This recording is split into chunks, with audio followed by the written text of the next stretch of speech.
Hey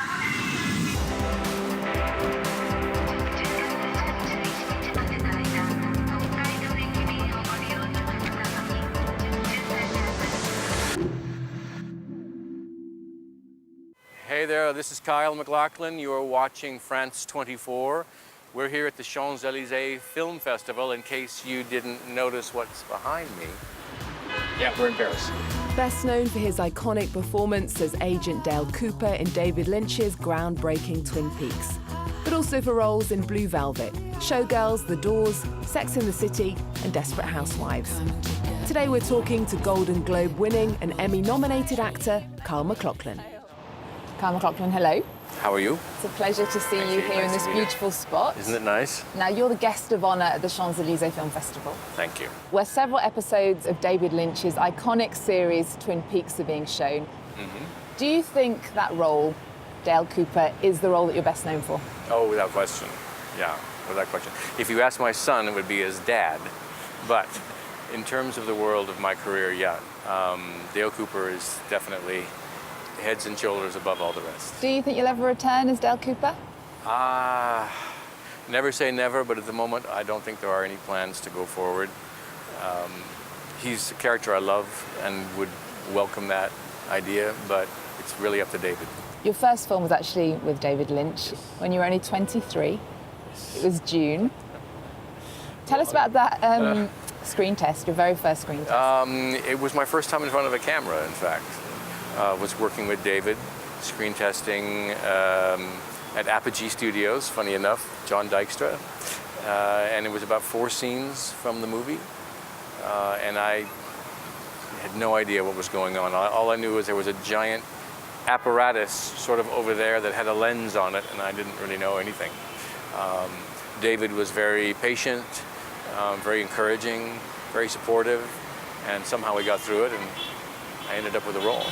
You went on to star in his incredible film Blue Velvet, which had a seismic reaction when it came out. Yes. That's never really been matched before or since, I don't think. Tell us about that experience of being in that film. That was something that came about during the course of filmmaking of Dune. David handed me the script of Blue Velvet, and I found it really compelling and exciting and very fascinating, erotic, everything. And I immediately wanted to be part of that journey. And it had a profound impact on me, I think, for much of my remaining career. That character, that story, that journey that Jeffrey Beaumont goes on certainly influenced, I think, my performance and my casting, my being hired for Sex and the City, for Desperate Housewives, on and on, I think. So it's had a tremendous impact on my career. You've had this working relationship with David Lynch for, what, 30 years? Yeah, over 30 years now. Describe that relationship to us. You know, we have a friendship first, and some kind of magic chemistry as an actor and director, and even as actor, because of course he performed Gordon Cole on Twin Peaks. He loved the world of Twin Peaks so much that he had to participate in it, so he created the character of Gordon Cole. So we've been able to have this relationship in front of the camera and, you know, both sides of the camera for 35 years, and it's magical, you know, it's intuitive, it's respectful, it's fun, and somehow, you know, we keep making it happen. As well as Twin Peaks, the 1996 film Showgirls is being shown at the festival. Yes. It was a film that at the time you weren't proud of. How do you feel about it now?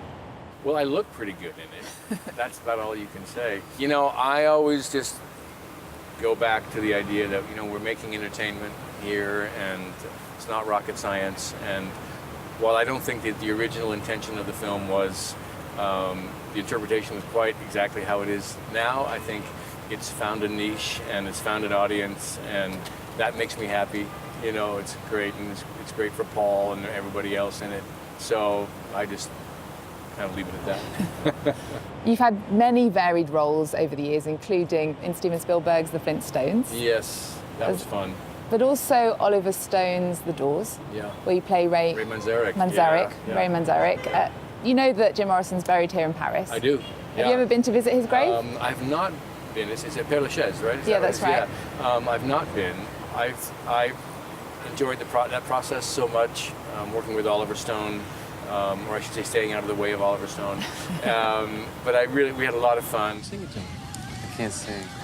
I gotta be able to sing better than Dylan, man. Johnny's in the basement, mixing up the medicine. I'm on the pavement, thinking about the government. Well, let me hear your words. You know, we were basically well-paid, background, but got to play instruments and really just got to enjoy Val Kilmer's performance as Jim Morrison, which I think was an exceptional performance that I think people overlooked, and I think he did an extraordinary job. It was more fun than anything else, being able to relive an era that I missed growing up. I was a little too young, but still I could feel the echo of it as I was a little older, so I got to revisit a little history there. And The Doors is actually being re-released in France next week. Is it? Yeah. Oh, wow. So that's Great. exciting. You actually worked in TV long before it became the thing to Yes. do. Sex and the City, Desperate Housewives, there's many more to come, Atlantic Crossing and Carol's second act. Yes, yes. Tell us, how has TV evolved over the past, 30 years? In so many ways, actually. It's now the main delivery system for stories from fascinating, interesting filmmakers, actors' performances. It's really the go-to place, I think, if you want to have an experience that used to happen in film. Films now, they're kind of wild adventures and almost like giant rides that you could experience, which are fun. I'm not putting them down by any means. You go to the theater, you go to the cinema for that experience, and then you stay home and watch on television these very, very thoughtful, in-depth, and entertaining and fascinating stories. And so everything has shifted a little bit.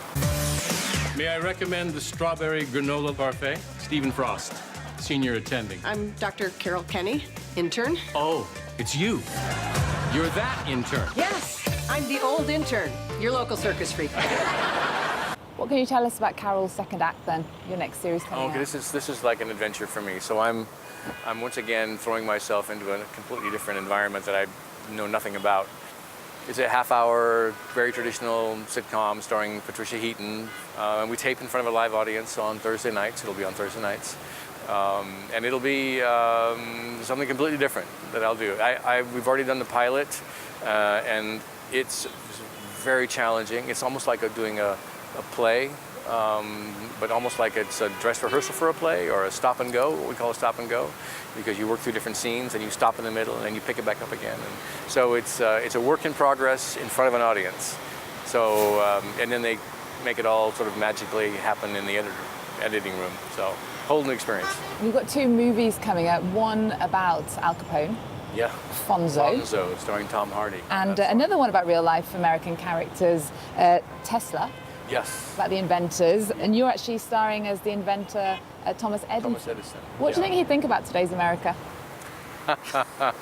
He was a very forward-thinking, very cutting-edge person, scientist, and I think he would be embracing all the new technology and figuring out a way to actually make it even better. He sort of reminds me a little bit of Steve Jobs, where he's able to take something and actually improve upon it and make it accessible to the public.